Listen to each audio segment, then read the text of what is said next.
What up, Cyclone Nation? Welcome back to Cyclone Central, episode 4. We are in the heat of the off season, but that doesn't mean the content stops. We're here to talk about the top 5 quarterbacks and running backs of all time. As always, my name is AJ Caldwell, aka Cyclone Kingdom. I'm here with my guy Owen. What's going on, bro? Hey, Cyclone Nation, welcome into Cyclone Central. I'm Owen, aka Top Tier Iowa State, and welcome in. Thanks for joining us again, guys. Make sure you like and subscribe for all the different podcast episodes we got coming out, as well as the shorts and other long form content we're rolling out. Then head over to X and TikTok and make sure you're following us over there as well. Cyclone Kingdom's account, Top Tier Iowa State's account, all those fun things to stay locked in to all things Cyclones. We got a lot to cover, Owen. So I say we just kind of get right into it and talk about what comes to mind when we think about the top running backs and quarterbacks in Cyclone football history. We're obviously in the middle of the offseason, so there's a lot to discuss in terms of legacies and who comes to mind for those things. So we're going to start with quarterbacks. We have our own lists. So what we'll do is we will go back and forth and give our reasoning for why we have someone at that certain spot. And we'll go 5, 5, 4, 4, all the way down to 1. And then we will transition as best we can if we don't have any debates into the top 5 running backs. How are we feeling before we get started? This is fun, and you're right. We're in the off season, and this is the kind of stuff that people talk about in the off season. So we're going to be doing a lot more of this, a lot of stuff in the upcoming episodes. So hope you guys enjoy. Stay tuned, and let's jump right in, AJ. Is it okay if I go ahead and start with mine? By all means, go ahead. So I think I can go out on a limb here and say this is AJ's same number 1 pick here, but my number 1 actually. Oh, you're going. Wait. Oh, we're starting at number 5. We're supposed to go to. I thought you were. Sorry, we were going from 5 down. Okay, yes, all right. We're going 5 to 1. 5. I figure we do have the same number 1, but we'll get to that. Okay, sorry. Yeah, no. Start at number 5 for me is going to be Sam Richardson. Whoa. One of the more underrated quarterbacks, in my opinion. Okay. At Iowa State. But yeah, he racked up quite a few passing yards in his tenure, so he's gonna have to be my number 5. Wow. I was not expecting you to go in that direction, but I respect it. I respect it. Sam Richardson, man, that is a deep pull, Owen. That to start our list, I mean, that is wow. That took me in a different direction than I thought you were going, but I love that. I love that. My number 5, I'm going to dig deeper into the bag here. Go back to the 70s. Now, this one, hopefully you'll allow this, and this one counts because back in the Big 8 days, you had a lot of guys that played quarterback and running back. But this guy played more quarterback than running back, and his stats speak for themselves. Number 5 is George Amundsen. His stats of multiple years of double-digit touchdowns, multiple years of double-digit passing touchdowns, so rushing and passing, in a Big 8, keep in mind, where they only ran the football. So his stats are unbelievable. And I am still to this day trying to find different stats of his, or different highlights of his games, because he was unreal. He was unreal. So number 5 for me is George Amundsen. So digging deep into I think the 70s is where he was. So yeah. So I say that's a great pick. You were really reaching in the bag for that one. Had to. So, but yeah, Sam Richardson threw for 45 touchdowns and only 25 interceptions in his career. Just over 6,000 yards. So definitely one of the better, more recent quarterbacks for Iowa State. Moving on to number 4. For me, is going to be Brett Meyer. Meyer in his career threw for almost 10,000 yards and almost, he did throw for 50. Yeah, he did hit that 50 mark, 50 touchdowns, passing touchdowns. 2005 almost threw for 3,000 yards that season, 19 touchdowns, only 10 interceptions. So definitely solid QB there. No argument for me. Number 4 is Brett Meyer. So if you guys go back to if anybody ever played the NCAA football, the old games, NCAA football 05 on the GameCube, Brett Meyer to Todd Blythe. Oh my goodness! I mean, that was a connection that was better than time itself. I mean, it was awesome. So Yeah, no argument for me. You took the words right out of my mouth. Turned the ball over a little bit more than we would have, I think, liked Yep. as a Cyclone quarterback. But as you said, the passing yards and I mean, replacing a guy that's probably going to be on our list here pretty soon in Seneca Wallace. I mean, he was unbelievable in being able to throw for that many yards and keep Iowa State respectable. So Had a completion percentage of just over 60%, so oh yeah, pretty solid accuracy wise. Okay, I'm really curious to see where you go right here with number 3. Do you want to? Did you do your number 4 or? I did. So mine's Brett Meyer as well. So no Okay, argument perfect. for me. All Yeah. right. So my number 3 then is going to be Rocco Becht. Yep. I said this, and I believe it was our first episode, maybe second. We were kind of talking about his legacy at Iowa State after leaving and making some comments at Penn State. But as much as Cyclone fans might not like him or might have kind of a sour taste in their mouths after what happened, there's no denying the facts. There's no denying the facts that he had some really good seasons. He was a really good quarterback. I would say at his best, when he's playing at his best, he is an NFL caliber quarterback. But when he's hurt, when he's going through things like last season, that big trail off, that 4-game losing streak, obviously that's not him. That's not who he is. But it'll definitely be interesting. And we said as well, going back to that first episode, it could change. This could change in terms of his spot as the best, where he lands in these rankings. So that could definitely change. And he can go to 2, he can go to 1, he can go to 5, he can go out of it completely. And we, again, that was changeable, and that was a debate where some people could argue him playing at Penn State affects that or it doesn't. So we'll just have to see. But for now, he's going to be at number 3 for me. Yeah, he's number 3 for me as well. Again, as you said, people may not like it. They may not like what Rocco Becht is right now and the things that he said. But as a Cyclone quarterback, you can't deny the facts. I mean, he's thrown for tons of yards. He was the quarterback for the best Cyclone team of all time that won 10 games and went to a Big 12 championship. I mean, he just was. I know he's left a sour taste in our mouths. I know we don't like him. I know he's public enemy number 1 in Ames in terms of former Cyclones, but you can't deny the facts. You just can't. You can't go away from his potential, his ability. I think you made a great point, Owen, in the fact that when he is playing at his best, he is an NFL caliber quarterback. The problem is that his bad plays are really bad, and I would argue almost worse than Brock Purdy. It gets as worse. It's as worse as it can really get. We don't need to get into that. You can go watch the first couple episodes. We take a deeper dive into deeper context with those. Yep, absolutely. So we're right on par. We're number 2 now. Yeah, we're right on par with 4 and 3. So sweet. Number 2 for me is going to be Seneca Wallace. Seneca Wallace was a fan favorite even after Brock Purdy. People still love him. The 40, 50, 60-year-old OG Iowa State fans remember him better than anyone else. He was known for his mobility, a very good running quarterback, and just an overall, just a great athlete, great person, great human all around. So he's going to be my number 2 spot.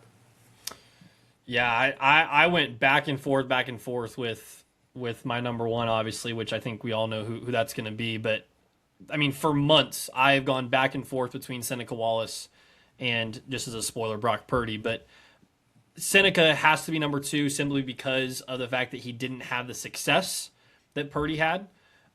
He had the talent and the ability. I mean, if we're talking about, I've even seen people on X say this, if Seneca Wallace had the Matt Campbell teams, what would he have been? I mean, that's a crazy what if, but that is an awesome what if to think about, because Seneca was amazing on some teams that frankly weren't very good. And nothing will beat for over 3,200 yards in 2002. Yep. That's insane. I would say nothing will ever beat that first 5-6 game stretch of the Heisman hype of Seneca Wallace. I know that the year didn't end the way that we wanted it to, but the Seneca was in game against Florida State. The run against Texas Tech. I mean, he has some of the all-time highlights in college football history. Forget Cyclone history. And just a great dude as well. I think he opened up I think his restaurant is still in Ames. So he's opened up a lot of different things.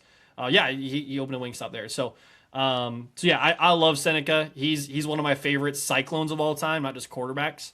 But yeah, he's not to the level number 13 on the 49ers. So No, so leading back to how the start of this podcast went down, my number one, and I'm sure I can speak for AJ as well, is the man, the myth, the legend, number 13, Brock Purdy. yep. Brock Purdy, it's undeniable what he did coming out as a mid 3-star recruit coming out of Arizona. Not highly recruited, but Campbell saw something in him. Nick Saban did as well. So we knew people forget when that. he got in against Oklahoma State and was pump faking defenders here and there and making them look nasty, just nasty. Still, like, it was insane. He got in, the things he did, the game he had, and then the next game to beat number 6 West Virginia, first ever game with the black uniforms. It'll always be remembered in Cyclone fans' heart, and he'll always have a special place in Ames as a Cyclone forever, loyal son, forever true, Brock Purdy. Yeah. Yeah. Number 15 for Iowa State, number 13 now in the 49ers. I think his NFL career has only proved what we knew to be true about him the whole time. And I think a lot of Iowa State fans are kicking themselves now that they've seen him succeed and are just like, you could have done that in the 2020 Big 12 championship game. Like, you could have played this well, but at the end of the day, like, it's unbelievable. Yeah, people forget he was recruited by Alabama and Texas A&M. And the final 3 schools were those 2 schools in Iowa State. So when people are like, "Oh, Brock Purdy wasn't that good," he was recruited by Nick Saban. He was recruited by the best college football coach of all time. And yeah, his stats speak for themselves. His plays. I mean, he has a pump fake named after him. He has a pump fake named after him. Like, it's just his legendary status, staying in Ames, keeping Matt Campbell in Ames for the time being. At that point, when he could have easily gone to the Lions or to USC, all the different things that were available. Yes, the 2021 season wasn't what we thought it would be or what we wanted it to be, going 7-6 with all that NFL talent, as we've talked about. But at the same time, what Purdy did in the Big 12, I mean, he's one of the most winningest quarterbacks in Big 12 history. That is very, very impressive, considering Oklahoma and Texas were still in the Big 12 at that point. So a lot of great memories with Brock Purdy, and just a great dude all around. I am a Chiefs fan, but I'm also a closet Niners fan every year because I love seeing him ball out and be a top 10 quarterback in the NFL and being paid like it now. So he's a legend. Excuse me if I said number 13. I think I said number 13 because from your jersey, but he wore number 15 at Iowa State. But that's when I think of him as on the 49ers. Yes, just because of recent stuff. But he almost had himself a Super Bowl a couple years ago against your Chiefs. Dude, so I know we're an Iowa State podcast, but I was struggling that whole game, especially when it went into overtime, and he left with the lead. It was a win-win for you. It was a win-win Super Bowl. Dude, that was a Super it would have been a win-win. If you were a Chiefs fan and an Iowa State fan, there was no being sad after that. After whatever team lost. It would have been a win-win, I think, eventually. I think at that point, I was more excited about the back-to-back for the Chiefs and the potential of that. But now, I think sitting here now, yes, I'm still excited for the Chiefs to kind of get back on the horse, but I'm also excited for Purdy to go get a ring because he's got the ability, if the Niners can stay healthy, to do it because he's proven that he's a top quarterback in the NFL. And I think that's super cool for Iowa State fans to see, to be like, we knew it all along. We knew that we had a guy like that. And I think people thought Seneca Wallace would be that, but he ended up not being that caliber. So we standout stat. What's Sorry, that? no, I was just going to say the standout stat for Purdy was almost throwing for 4,000 yards in 2019. 2019 and 2021 were similar in a lot of ways in the sense of Iowa State was in a lot of close games, and Purdy kept him in those close games, but just did not have what it took to win, unfortunately. But throwing for almost 4,000 yards to receivers Deshaunte Jones, Michael Petway, and eventually to Jalen Knoll, Xavier Hutchinson, Charlie Kohler, all in the NFL right now is definitely something special. Special connections, like I said, Cyclone fans will remember for a long time. Yeah, he's awesome, and welcome back whenever he wants to Ames, Iowa, and is a legend. So our 4-1 our 4-1 was basically identical. I think it was identical actually. So yeah. We'll see if that holds true for running backs. Let's just transition right along. No rest for the weary. Let's just keep on trucking along. the top 5 running backs in Iowa State history. I think this is very easy to think about from the top side in terms of number 1 and number 2, but I'm very curious to see where me and my co-hosts go 3 through 5. So number 5 on the list, what you got? So yeah, I agree. I think there's going to be a lot more variety between us on that 3 or 4 through 5 picks. But my number 5, we're going to start off with Dexter Green, running back from the 70s. Green, in his career, rushed for over 3,400 yards. Didn't have many receptions. Wasn't very great out of the backfield pass catching, but was a great running back. Ran for 34 touchdowns. So, and like you said, in the 70s, people ran the ball, right? And so he was He was a 4-year guy, and he was a guy they asked a lot of it to carry the ball and do it in a style, in a gameplay of football that was very violent and not like it was today. So being a running back in that time period was not easy, and for him to rack up the stats that he did is pretty impressive. Yeah, no, he was super impressive. I went back and forth between him and a lot of other guys that I have 3 through 5. He's an honorable mention for me, so he's not actually on my list. So, which I don't know if that'll ruffle some feathers or not, but we'll just move right along. Number 5 for me, and I think this guy goes very unnoticed in the history of Iowa State, unless you have watched the more recent teams. David Montgomery. I think David Montgomery is a top 5 running back in Iowa State history. I think, yes, from the stats standpoint, you may not see it in the way that it racks up with other guys, but in terms of his eye test and ability, I don't know if I've seen a guy break more tackles than David Montgomery in my lifetime. Like, he was just an unstoppable force when he had the ball in his hands. Not to mention he was a part of the teams that put Iowa State back on the map since the Seneca Wallace days. So after Dan McCarney left, they kind of entered that drought with Paul Rhodes and Gene Chizik and all those different teams. David Montgomery was a part of that resurgence. Yes, it was Matt Campbell. Yes, it was Kyle Kempt. Yes, it was Brock Purdy. David Montgomery was one of the main bell cows during that time. Before we got to the Breece Halls and the Carson Hansons and things like that. So I'm very impressed with how he's done. I know it's not, this list isn't incumbent upon what they did in the NFL, but at the same time, what David Montgomery has proved to be in the NFL as a quality running back proves the ability that he's had from the start. So while his stats may not line up, I'm a big eye test guy, and David Montgomery's got to be on this list. Yep. That's I will say he's on my list, not number 5 though. So he's coming up for me. But my number 4 now is going to be Alexander Robinson. Wow. Robinson was kind of a more recent guy like Montgomery, 4-year guy. Rushed for over 3,300 yards in his 4 years with the Cyclones, 27 touchdowns. So it just a great, like I said, a 4-year guy, developed a running back, and definitely one of the more memorable, more easy to remember running backs in recent Cyclone history.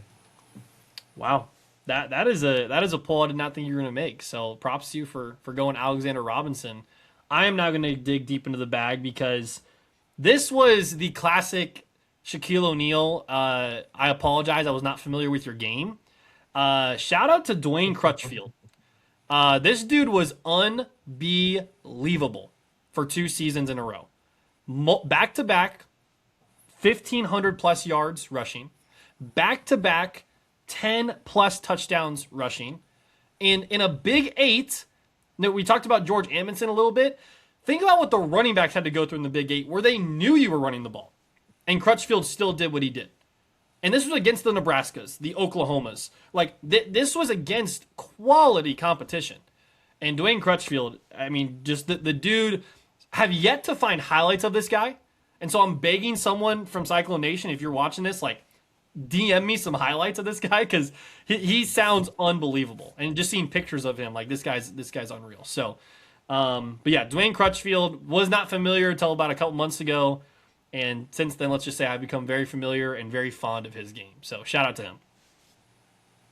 Yeah, definitely. That was a very very cool poll, and you made some great points about being in the Big Eight and stuff, and the kind of competition you had to run through in that. So I'm gonna go on to my number three now, which Okay. was your number five, and it's gonna be David Montgomery.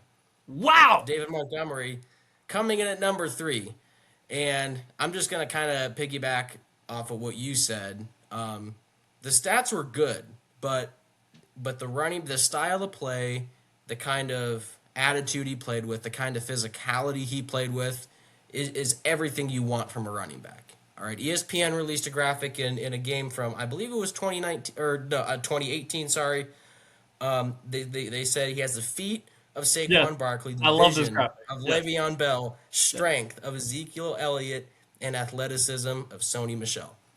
And they're not wrong. Yes. This was a guy. This was a kid who developed really well under Matt Campbell, and did really well playing for Chicago, and is now with the Texans. Right? He got traded. He got traded You got from the traded. Yep. Lions to the Texans? Correct. He's Yep. now part of the So the Houston Cyclones. So yep. He's on the Houston Cyclones now. But yeah, he's had a very tenured NFL career, but his name was Frankenstein. His nickname in college was Frankenstein, just because of how powerful and scary he was for defenses and linebackers to try and tackle. So I, I'll tell you, I was not expecting you to be higher on David Montgomery than I was. That's that. Very impressed. Very impressed that you had the willingness to do that, because I think a lot of older Cyclone fans might be offended that you have him so high, but I respect it. I respect it. and I can't say that with a little bias, because I grew up watching him. He was a guy that I love. He was my favorite player Yep. from those the 2 or 3 years he was breaking out, and so. Yeah. But I am sure there are plenty of people who can make arguments that you should be lower on the list. Maybe Yep. some that say you should be higher, but that's where I would have them. And that's why we do top five lists. That's what the off season's for, as we said. This is Yeah, the is fun what it's all part of it. about. Absolutely. Well, number three for me, I'm gonna go in a direction that I think people may have forgotten about this guy, because he came right before Troy Davis, who I would hope you have coming up soon as well. But Darren Davis. Darren Davis came right before or right after Troy Davis, and had 3 years. So think about Dwayne Crutchfield and what he did for 2 years. 3 years of 1,000 yards rushing. Think about that. Back to back to back seasons of 1,000 yards rushing. He was an unbelievable talent for an Iowa State team that was not known for running at that point. Troy Davis is the one that put them back on the map for that. And he brought Cyclone football to the brink, where we're talking about in the Seneca Wallace days of, think about everything that Iowa State has done up to this point. Was he a part of super successful teams? Not necessarily. But at the same time, he was an unbelievable talent. And so I think he deserves respect, similar to Crutchfield. I did not grow up watching these guys, but I've done the due diligence of looking up the stats and looking up the research and just seeing even pictures of these guys and how rough-necked they looked. I mean, it just looked like absolute misery to try to tackle these guys. So Darren Davis, huge shout out to him for being a Cyclone and for putting together quite a career at Iowa State. Yeah. Yeah, definitely. The '90s was Iowa State was running back you in the '90s. So and you can even argue they still are now with Carson Hansen and Brees Hall and David Montgomery still produce very good running backs in Ames, Iowa. Yep. Coming in at my number two is going to be Brees Hall. Brees Hall, 3-year guy from 2019, 2021, got drafted by the New York Jets. Still on the Jets. There was some conspiracy and speculation that he didn't want to be there. Might have been there was talks of him possibly getting traded to the Chiefs, Oh, which don't remind AJ me. would have been through the roof if that had Don't happened. remind me. Talk about Cyclone Kingdom exploding. Oh my goodness. Yep. So almost rushed for 4,000 yards in his career. Just finished with just over 3,900. Rushed for 50 touchdowns. That's a big number right there. He holds the NCAA record for the most games with a rushing touchdown consecutively. I believe the number's 27, 28, 23. somewhere around there. 23, yep. But I think it's safe to say that likely will not be broken anytime soon. No. So, Brees Hall, number two. Yeah, I could not agree more. Brees Hall at number 2. 23, I think, is the number that he was single game. 23. Okay. Yep. Consecutive games of a rushing touchdown, which is just absurd. I mean, that's an absurd record to hold that, as you said, it's not going to be broken anytime soon. The ability he had, the way he made guys miss. I mean, when you're going into an NFL draft process and you're being talked about as the number 1 running back off the board, that is significant. That's significant. And further, the fact this guy grew up in Kansas, where I actually currently reside, and didn't go to Kansas, didn't go to Kansas State, but went to Iowa State, and Offered then by made Iowa as well. yeah, that's true. Yeah, and not only made life miserable for Kansas State, but just humiliated them. I mean, in Manhattan, in Farmageddon, first play of the game, 75-yard touchdown, like that. I mean, this is started just the streak. That started the streak of Iowa State opening plays against Kansas State, and the rest Yes. just trickled from there with the Abu Sama Snow game, first play Yes. touchdown, and then 2024 with the was it? Did they? I think they muffed a punt or fumble. Yep. They fumbled on the first play from scrimmage, and then the muff Yep. punt was last year in Ireland. So It- shout out to it- Brees Hall for starting that streak. I appreciate him so much for what he did for Cyclone football. I remember after the Fiesta Bowl, a lot of tweets going out from Brock Purdy and all these different guys, and Brees Hall put out a tweet, just a simple sentence. He said, "This is why I came to Iowa State," and that I think encompassed for a lot of people, like how much. And I talked about this on Cyclone Kingdom, but just how much Brees Hall changed the lives of Cyclone fans forever. I mean, and I know Brock Purdy did that too, but Brees Hall forever made Iowa State football fun for the rest of our lives.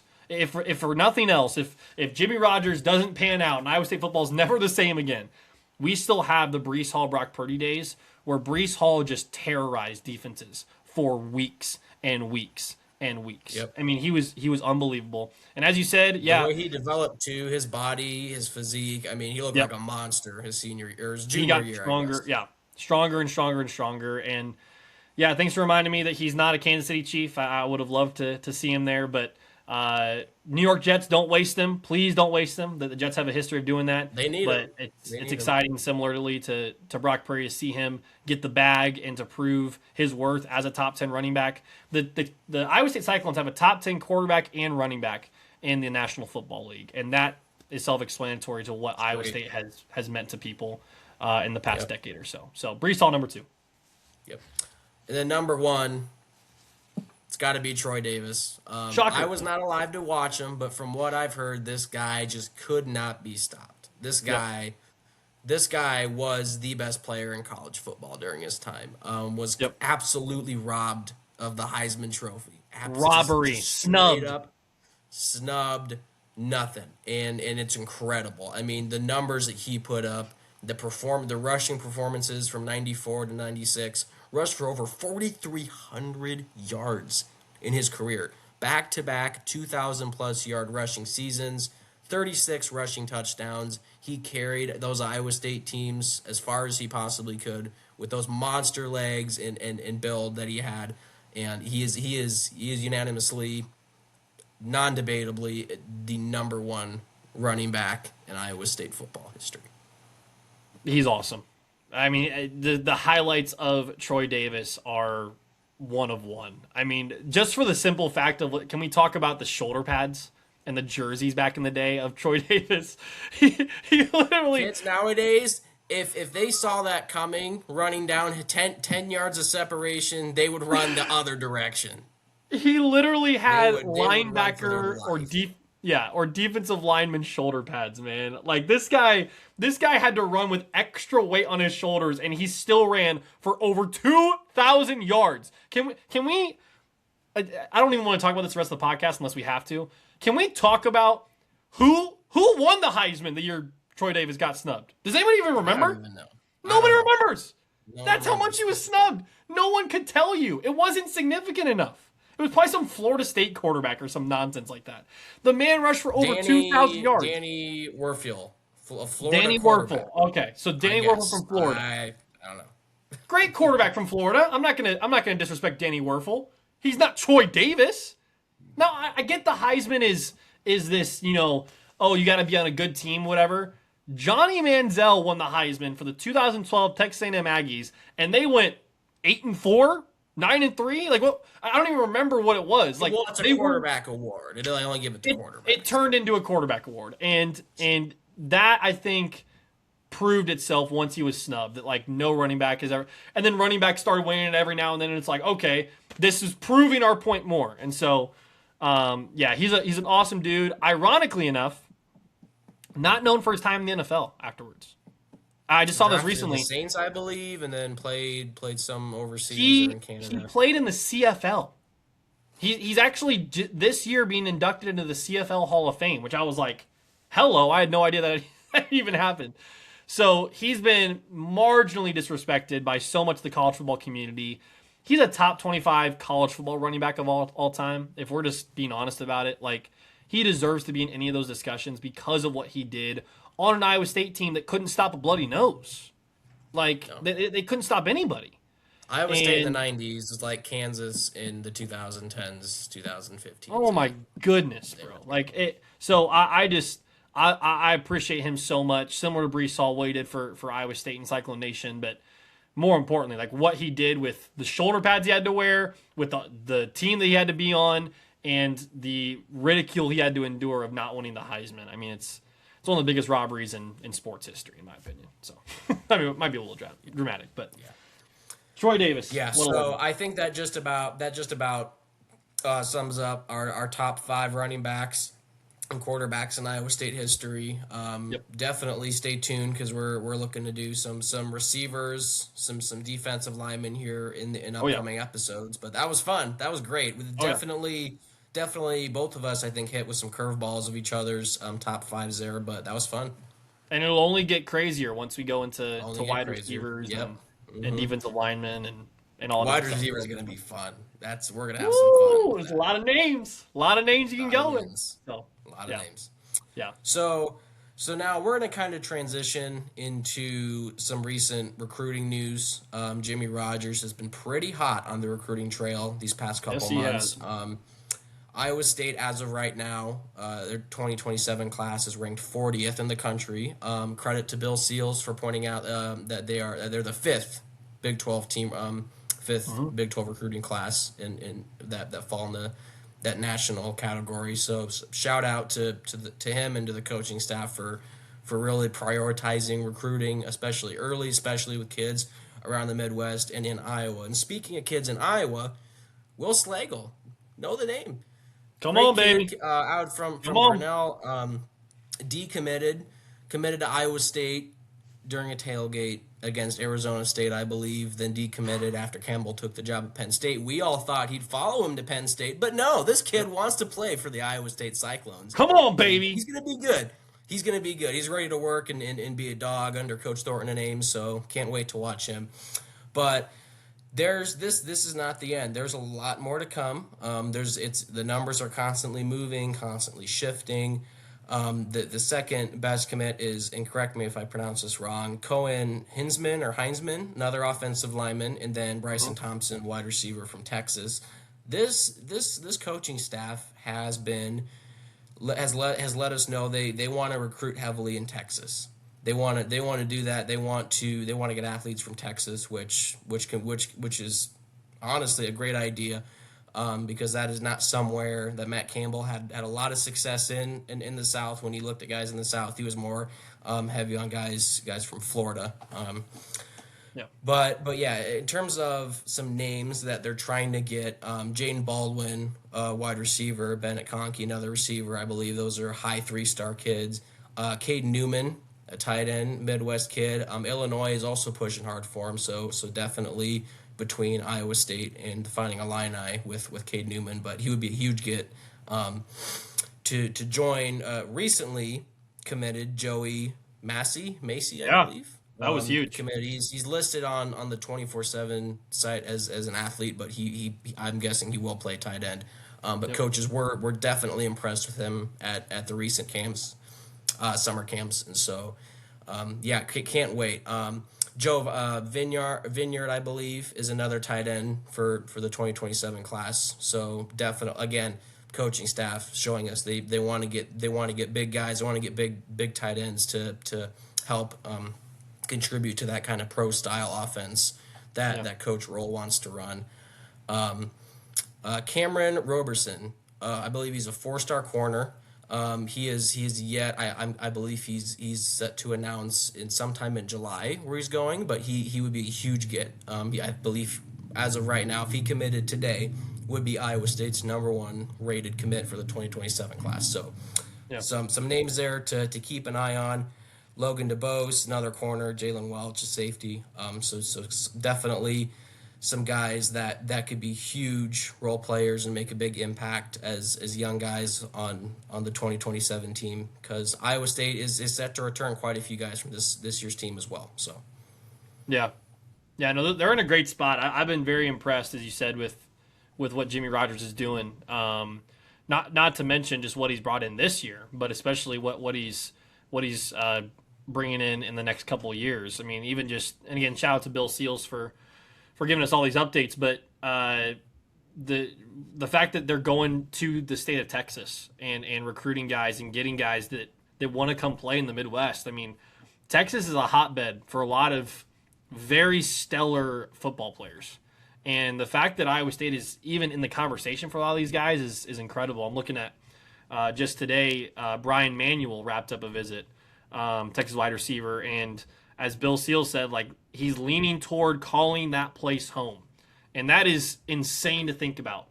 Compared to from Iowa, Texas State, man, like just that's insane to think about, considering what age of college sports we live in, that a guy from Texas would want to come play at Iowa State. Iowa State's building something. And these kids have been talking up the coaching staff. A lot of these kids, whether they don't have ratings or stars yet, or they're 4 stars, have said Ames. They're very aggressive. They're very very intense on how they do things, and the culture's looking and shaping out to be really good in Jimmy Rogers' first year. Yeah, and I don't even know if I shared this with you, Owen, but I actually had the opportunity to chat back and forth a little bit with Taylor Mauser, so former Iowa State offensive coordinator, now at Penn State, has really just grown more and more attached and in love for Iowa State and for Cyclone Nation, and was able to kind of chat back and forth with them about just like the team and everything. And I thought this would be cool to share, just as we're talking about the recruiting class in 2027 and what's Iowa State building. He said something to me that I think kind of encapsulates how Iowa State fans should be feeling, even if it doesn't happen this year, about the Jimmy Rogers era. I just told him it was awesome to chat with him.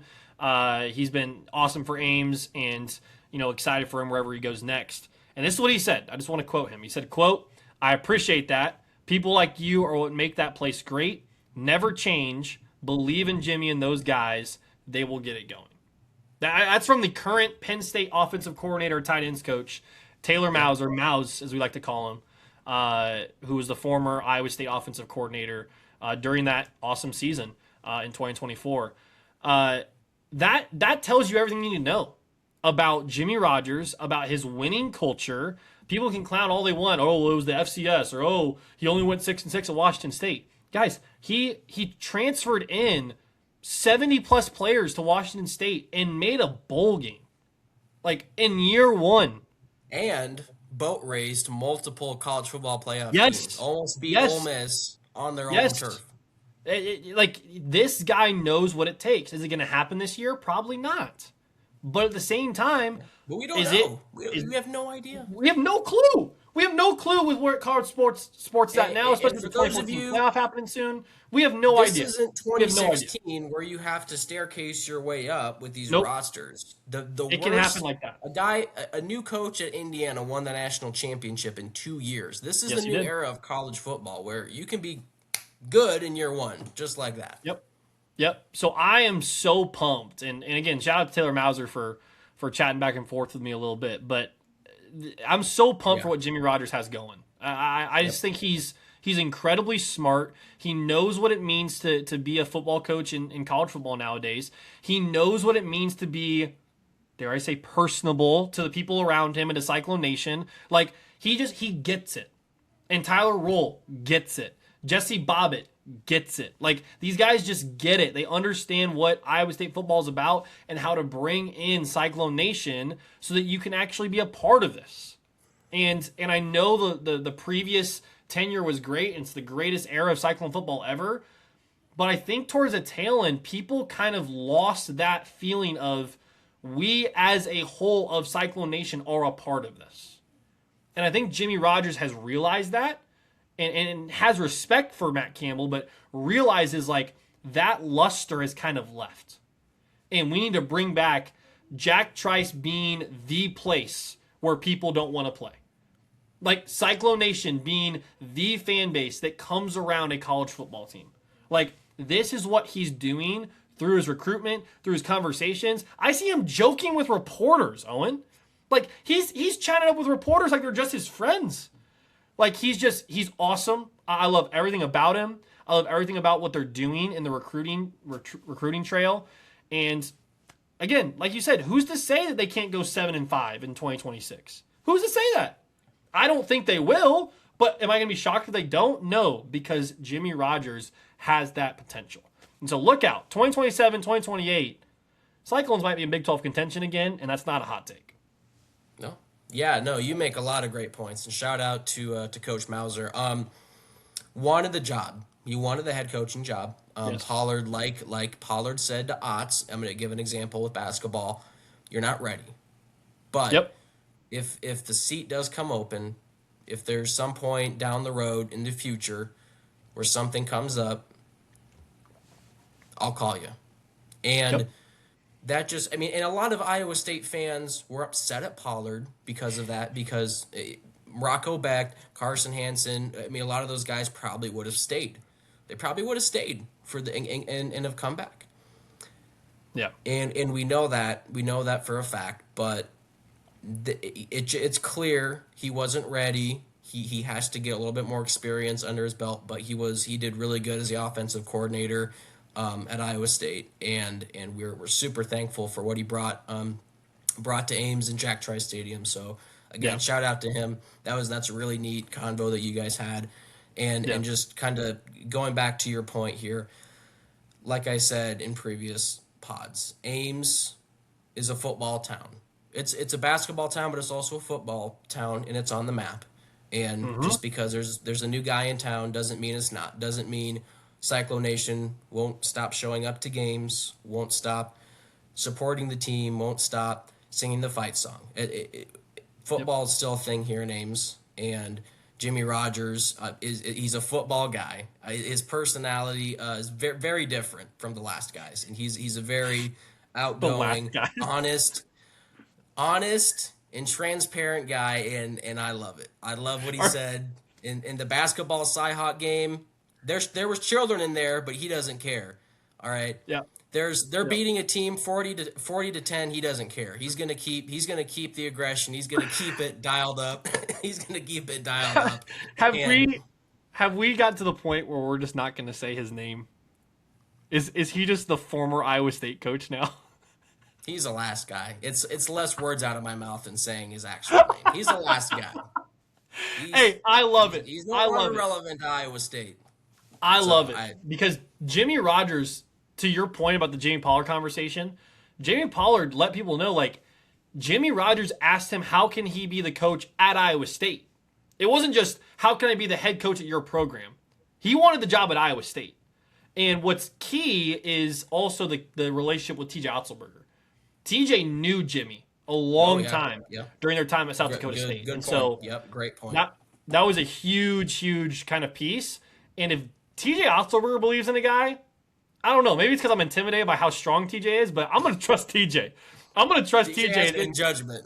I think, and TJ did tell Jamie. He basically said, if you can get him in Ames, then get him here quick. And TJ is, like I said, he's very trusted and well known throughout the fan base. So Jimmy Rogers era hasn't even started yet in terms of seasons, but this off season's going really well. Camps are going really well. And so far, I love the culture that he's brought in. I can't speak for the rest of Cyclone Nation, but it's I'm looking forward to it. Iowa State might be picked last in every preseason poll, preseason magazine, but that's okay. That's just Arizona how we State was like it. picked last. That's Arizona just how State we was like picked it. last in 2024, and they won the Big 12 championship and almost beat Texas in the playoffs. Yep. This is That's college exactly right. football. You Can asked I- for it, you got it. Don't sleep on the Cyclones, because I can say this. I do not think Iowa State will finish dead last in the Big 12 this year. I can say that with confidence. Ooh, don't give your hot take yet. June hot take. Iowa State, NBC, primetime, Kinnick Stadium. Jimmy Rogers dub. Wow. In Kinnick. Alrighty. Okay. In Okay. Kinnick. I don't want to give too many of my cards away because we're going to give a whole season preview and everything. Oh yeah. But we're hyping up Jimmy Rogers. I just wanted to call it like I see it. Look out, Kinnick. Jimmy F. Rogers. That's his nickname. That's his nickname. What a Jimmy man. F. and Rogers. Welcome to Ames. Welcome to Cyclone football. What a man. But that's honestly, that's not as hot of a take as I think people will take it as, because here's the way I So see it. disrespectful, and I love it. It's so disrespectful, and I love it. Here's the way I see it. Iowa hasn't beaten Iowa State in 4 years. The Cy-Hawk Trophy is collecting dust in Ames, Iowa. I see two teams with new players, new rosters, lost a bunch of starters on both sides, lost a bunch of coaches. Iowa lost their running backs coach, their special teams coach. Iowa State lost their entire coaching staff. But Iowa's young. They're inexperienced. They're 50-50 on the quarterback. They're playing roulette with the quarterbacks. And Iowa State When aren't they? When aren't they? When aren't they Iowa playing State roulette with quarterbacks? Iowa State has a quarterback with experience, with Power 4 experience. They have offensive line transfers who played in the Big Ten in the SEC. Don't who let were Jalen Raynor sought get after from other Power 4 teams. They have defensive linemen from Washington State who were planting SEC quarterbacks and tearing it up over there in the good old Pac-12. Iowa State has more experience than Iowa coming into this season. And that's not a take, that's not my opinion, that's just a fact. Yep. So, AJ, I'm not going to criticize you very much for that take. And that could change. That could change throughout the months leading up to that game. But I believe the line 12.5. was that 12.5? Yeah, 12.5. Take the points. Take the points while you still can. Because Jimmy Rogers is going to come for you, Kirk Ferentz. Just like he did in 2022 when he put your offense on the National Laughingstock Board of College Football for scoring 7 points against an FCS team. Yes, people forget that. Thank you for bringing that up. People forget that. That was Jimmy Rogers' defense at South Dakota State. Jimmy Rogers, he's coming for you. Better watch out. We're giving way too many takes. We're getting ahead of our skis way too much, but that's part of the podcast. When it's essentially not a rivalry anymore, when you own a team so much, you can kind of do that. So hey, maybe win a game, Iowa. Maybe beat Iowa State. You have nothing to lose. You're supposed to beat us. Off his rocker. Maybe win a game. And you're supposed to beat us. You can talk, but you can't now. You're supposed to beat us. We have no expectations. We're supposed to be bad. You're supposed to win. Last time you guys were favored by this much at home, you beat us 42-3. So if Iowa doesn't win this year, it's going to be the end of their fan base, the end of every Hawkeye fan's sports fandom. They've been talking so much crap. Who is this no-name Jimmy Rogers? Who is this new guy? He sucked. Washington State sucked. You better not. We don't have any expectation. If you beat us, so what? It doesn't mean as much as last year. But if we beat you, we won't let you forget. And neither will the rest of college football. What's the Monsters University quote? You know what I'm talking about? Where Mike Wazowski walks up to what's their name? Roar Omega Roar, and they're talking about You got to go with me on this analogy because it's perfect. They're talking about the finals of the scare games at Monster University, and Johnny Oh, I know what you're Rollington, talking about. Yep, yeah, yep, yep. this big old guy with the horns, and he's super scary. He says, when you guys lose, no one will remember you. And Mike Wazowski, this is every Iowa State fan this year. He's like, yeah, but when you lose, no one will let you forget it. Keep that in mind, Hawkeye fans. Keep that in mind, and let it just simmer. Let it simmer all summer, and they're going to be sweating so much in Kinnick, in Iowa City, in bars everywhere. Under the lights, NBC. Don't let Jalen Rayner get hot. Let's go. Don't let Jalen Rayner get hot. Go. One person very similar to Jalen Rayner's playing style once mounted a comeback to beat the Iowa Hawkeyes in 2002, 2001. I'm speaking of one, Seneca Wallace. That's right, ladies and gentlemen. When Jalen Rayner gets going, he's got a little Seneca in him. Don't let him get hot. Let him be an Arkansas State quarterback. Don't let him be a Big 12 power. Iowa. Better kick returners, better punt returners. You got everything in front of you, Iowa. You got everything in front of you. Don't let Jimmy Rogers and Jalen Rayner take your manhood and take your stadium on NBC for the first time in primetime in a decade. You're going to let us do that? Don't let it happen. Don't let it happen. Because if it does, it's going to get wild. There will be fires. There will be riots. Iowa fans will cannibalize each other. They will turn on each other. They will put a bounty on Kirk Ferentz if he loses to Jimmy Rogers and Iowa State for the 5th season in a row. Unreal. That's all we got for that. Unreal. But it's going to be fun. Like AJ said, we got a lot of stuff coming up. We got a lot of predictions. We got a lot of talk with upcoming games, this year's schedule. So stay tuned to that. And unless you can think of anything, I think that just wraps up today's episode. That's all we got. We already way overran our skis, but that is the beauty of the off season. We'll have more to come with that. So don't worry, Hawkeye fans. If you tune in for this, thanks for the free publicity. He's top tier Iowa State. I'm Cyclone Kingdom. As always, we appreciate you guys more than you know. Make sure to like and subscribe. Follow us on TikTok. Follow us on X. And continue to watch these things as we continue to roll it out. So, as always, roll clones, baby. Roll clones.